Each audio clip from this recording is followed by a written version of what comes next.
Week on Inside Racing. I'm Jason Blewett. I am joined by Eric Donovan. Eric, our final show before the holiday break here at the Big A, and I think it's a good one. Really a strong lineup from top to bottom. And as far as races of the week go, we're making stops all over the country. Yeah, we're going to head out to Hollywood Park for the Hollywood Futurity. 2-year-olds going in that Grade 1. Then we'll head down to Florida for the Grand Slam 2. A couple of those races rained off the turf, however, but still some good racing down there. And also we'll take a look at some of the career highlights for trainer Scotty Schulhofer, who passed away last week at the age of 80. Right now, we'll take a quick time out. When we come back, Jan Rushton will take us closer look at an owner who's keeping the memory of two special friends alive.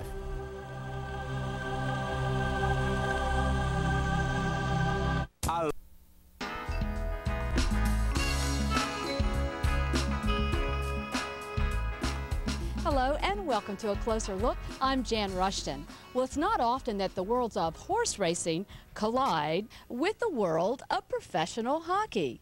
Well, that all changed when pro scout for the Ottawa Senators, Lou Mongeluzzo, got involved. Born in Philadelphia, Lou Mongeluzzo grew up loving hockey. You know, grew up in Philadelphia, was a hockey fan.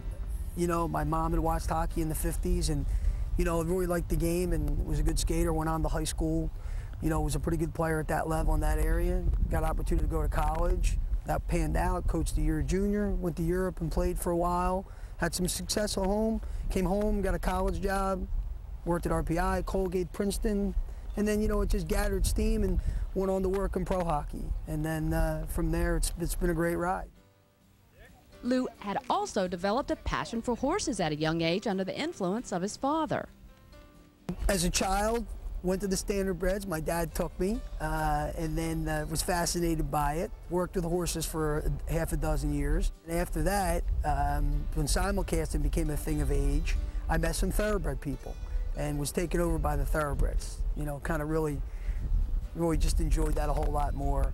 And during that course, I met a lot of thoroughbred people. And then eventually, at one point, I met Linda Rice. And since then, it's been a good ride. Now, as a pro hockey scout, Mongeluzzo knows how to recruit a talented player. But would he know a talented racehorse when he saw it? I've been fortunate. I'd like to say luck maybe, but people would say, oh no, it's not lucky. I had opportunity to be involved with Chris Drury, who I drafted in Quebec when they were the Nordiques and then became the Colorado Avalanche. He was rated 186th overall. Turned out to win the Calder Trophy, Rookie of the Year. You know, went on to Colorado, they won a couple of cups. Yeah, it was great, and for me, it's good. As I look at the big picture of it all, hockey players are a lot easier to pick. There isn't any question. I think when you're looking at a 1,200-pound animal, you know what, I guess they say it's putting 10,000 pounds per square inch on a 6-foot area, and an ankle 3 inches wide. A lot more can go wrong than. But a lot did go right with his first racehorse recruit, named Second in Command, who went from winning a low-level $35,000 claiming race to taking a $100,000 claiming race at the most prestigious thoroughbred race meet, Saratoga. Second in Command comes charging hard, and Second in Command flies by them all. Whirlwind Romance, second on the inside, Top Shoulder and Superfuse, and they're coming down to the finish, and it's Second in Command. After sensational fraction, second. I don't think people can quite understand the exhilaration, or it's hard to describe to someone who doesn't really know whether it's a $5,000 claimer or it's a $50,000 or $100,000 claimer or a stakes horse. At Saratoga, when we put him in for $35,000 and he won, we went, whoa. And then when we put him in for $100 and he won again, it's hard to tell someone. I think they have to experience it for themselves. It's like no other rush I've ever experienced before.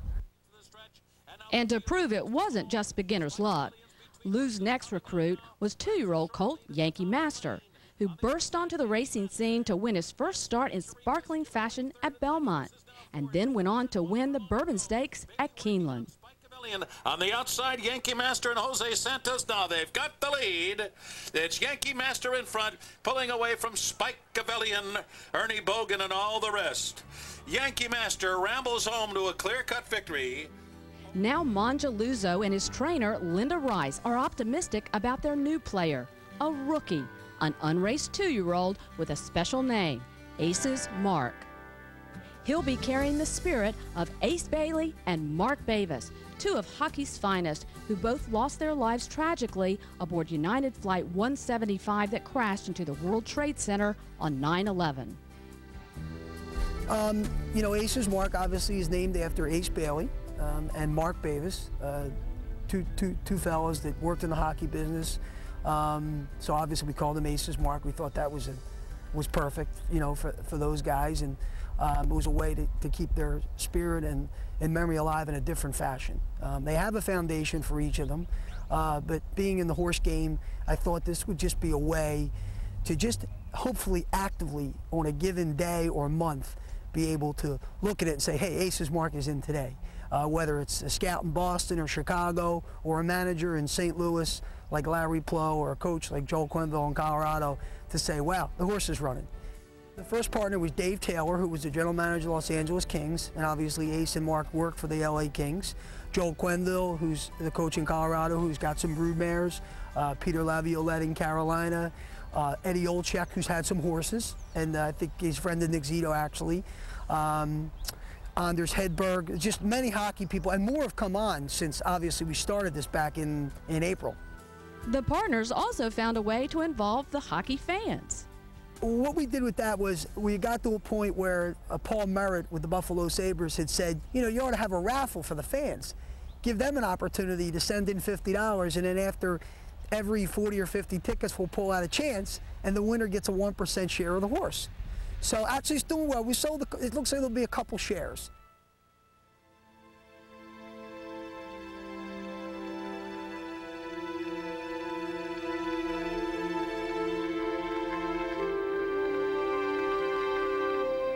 There isn't a day that goes by, and I knew Mark well.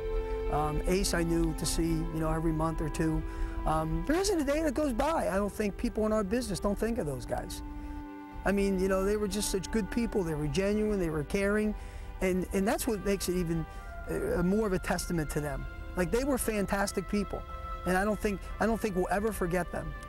You know, so that in the gist of it is important. And it makes me sad sometimes. You know, I think of it.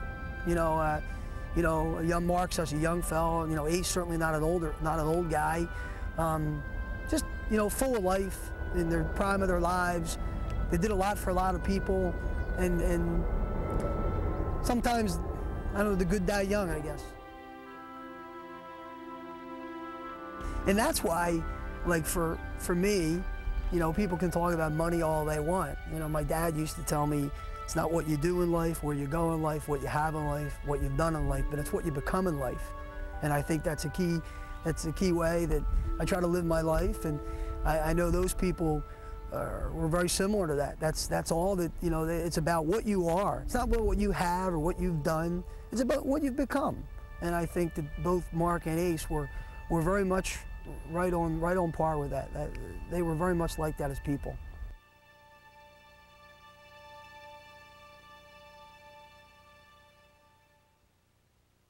Well, we'd like to thank Lou Mongeluzzo, and we'll all be hoping that Ace's Mark hits his target and carries his namesakes on to victory once again.